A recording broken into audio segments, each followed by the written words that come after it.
Hello everyone, welcome to the Ginger Snaps here's month of Horror-WEEN, where I'll be discussing the entire Halloween franchise. In today's episode, we will be talking about Halloween 4, The Return of Michael Myers, which was released in 1988 and was directed by Dwight H Little. Now I know some of you are wondering, what happened to Halloween 3? Oh, don't worry, I'll be getting to that movie later on down the month. But as we all know, Halloween 3 did not have Michael Myers in the movie. And Moustapha Akkad really wanted to bring Halloween back to its original roots and have Michael Myers come back, so he decided to get Deborah Hill and John Carpenter back on board to write a script for Halloween 4. When they turned in that script, he was a little bit upset to find out that they wrote a script with no Michael Myers in it. So Deborah Hill and John Carpenter decided to sell all their rights to Moustapha Akkad, and he just threw out that script, and then sure enough, got someone else on board to write Halloween 4. And it was going to be a return to form. That's why, in the title of the movie, it is called The Return of Michael Myers, so that the fans were happy with what they got in the theater. But when it comes to this film's success, there's a lot of nitpicks and a lot of people who actually say it's one of the worst in the franchise, and a lot of people who actually defend this film. Where do I sit on this stance? Well, let's find out, hey guys. So this is my review for Halloween 4. In this story, we have Michael Myers, who has been in a coma ever since the events of Halloween 2.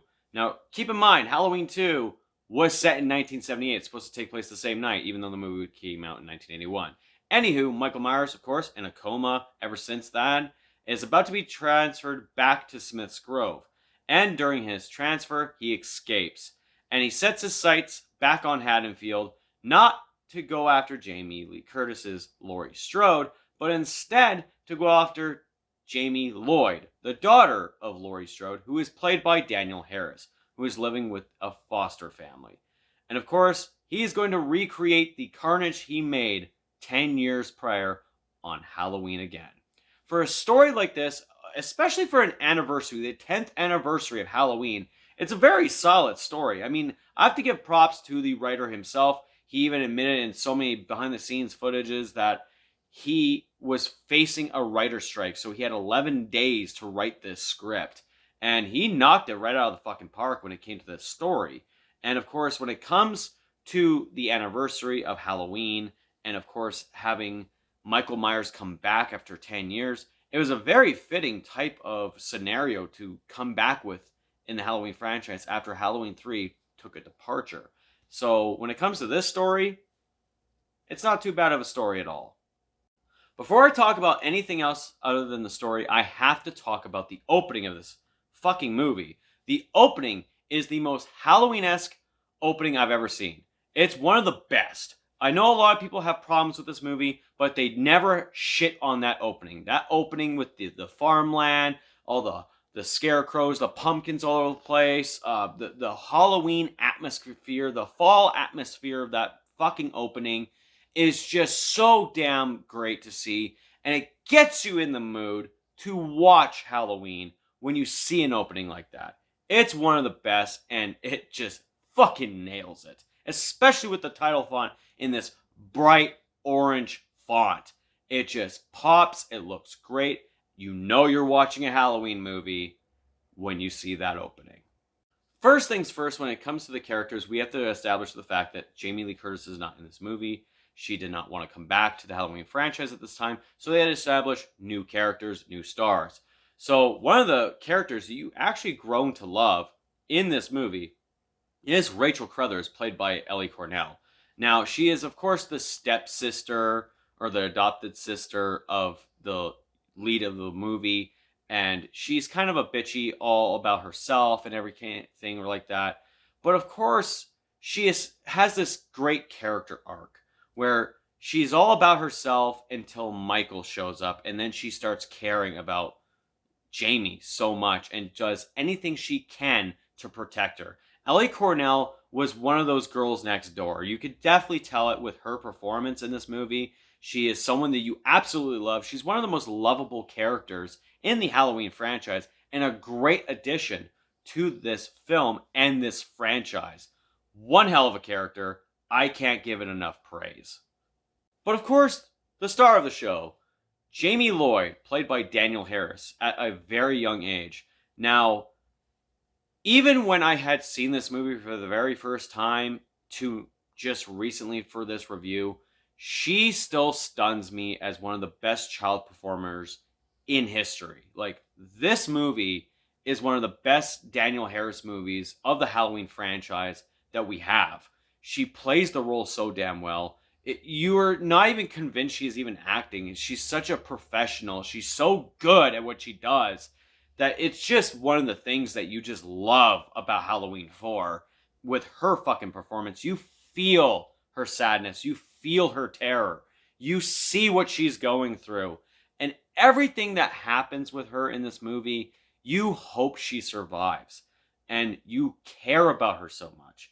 You even care about her in the next film, and that's another topic for another time. But Daniel Harris's performance in Halloween 4, without a shadow of a doubt, just proves that she is one of the best child actors in horror history.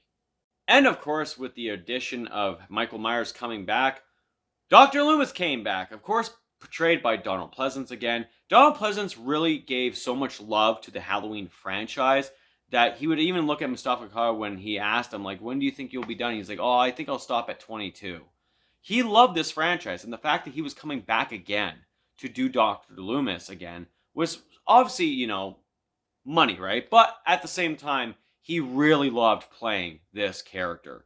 Now, of course, he looks different. He has been burnt from the after effects of what happened in Halloween 2. But you can tell that the makeup has changed somewhat.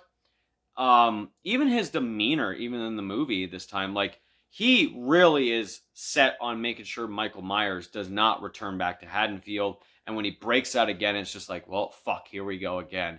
He is not giving a shit at this rate. And he is going to stop at nothing to make sure Michael Myers is dead for good.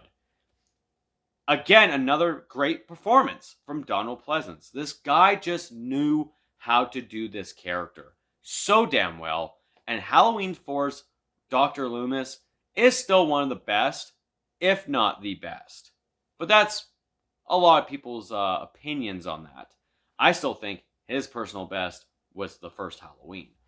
Or Halloween 2. But I really love his performance in Halloween 4.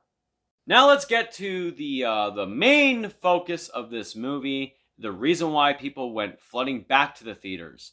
Michael Myers himself.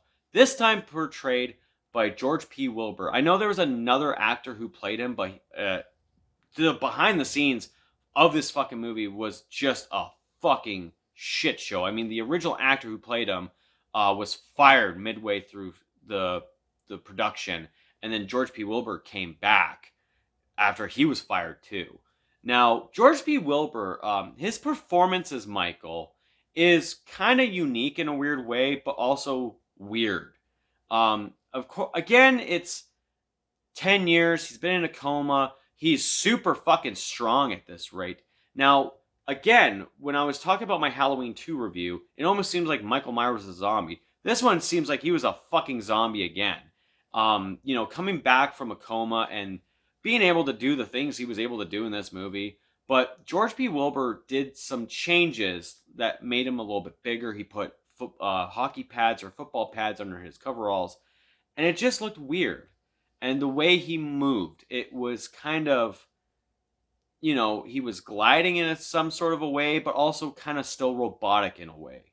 I don't know what it was, but it seems after Dick Rohrloch portrayed Michael Myers in a very robotic-like, in that son of a way, fucking George P. Wilbur followed through after that. And I don't know what it is about that with George P. Wilbur's performance. I mean, he is still one of the most respected actors who ever played Michael Myers, but for some odd reason, when it comes to Michael Myers in this movie, he feels a little bit off.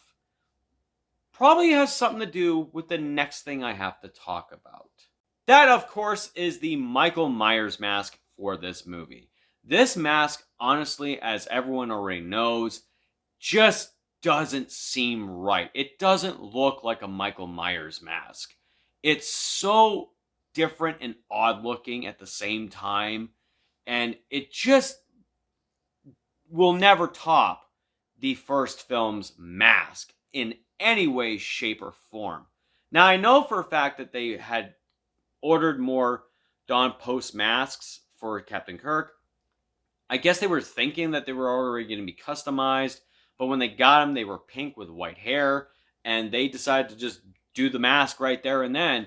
And the definitions on the mask, it's supposed to be the same mask as the Star Trek mask, as the Captain Kirk mask, the same mask that we saw in the first Halloween. But for some odd reason, this mask and its definitions are different. You could tell the eye holes were somewhat cut in some scenes, somewhat not in the others. But of course, the other thing that kind of kills it for this movie, which I understand they wanted to just not show Michael's eyes, you see that netting around his eyes.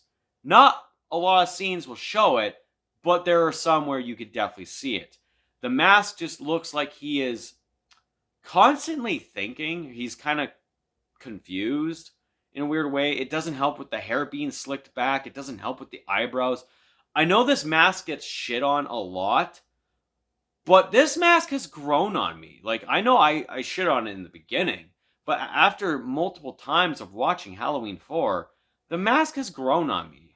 And I know a lot of people put this as their bottom tier. I don't think that's where it belongs. It's a weird mask, but there are ugly ones later on down the series. When it comes to the killing and the brutality of this movie, there is no shortage of it. Of course, set in 1988, the slasher genre was in full tilt. So many Friday the 13th movies at this rate had come out. They had to up the gore in a bit of a way. You get that first impression when Michael Myers jabs his thumb into that doctor's head, or the ambulance driver's head, and you see just how brutal he is. You know, he assembles the same attire. The things that he does in this movie are just outright fucking just nuts. I mean, he stabs a girl with a shotgun through the wall. Like, that's fucked.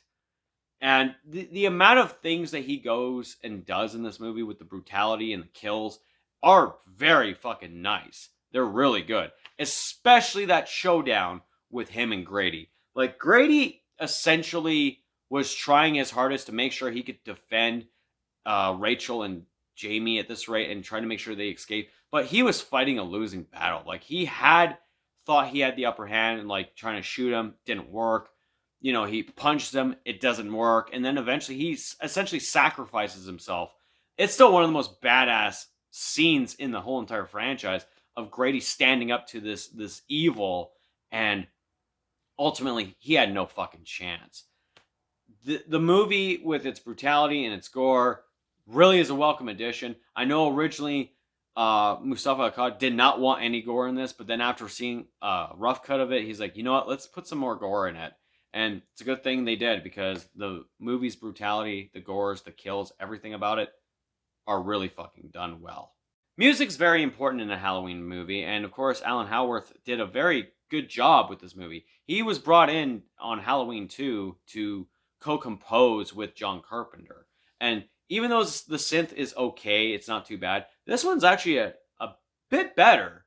I mean, you still have the melodies of everything that's familiar with Halloween, and they put their own little touch on it for this film 10 years later. And it's actually not too bad. Like, I really don't mind Halloween 4 soundtrack.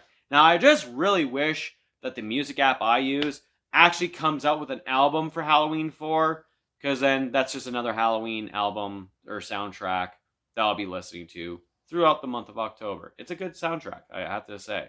Now, this movie has some problems. Let's all admit that. This movie has a shit ton of problems. One being, of course, we already addressed the mask. It's not right. Secondly, it's just everything else that leads up to it. Like I said, the makeup for Dr. Loomis's face. It changes periodically throughout the movie. There's this mole thing on his face at one scene, then the next there's not.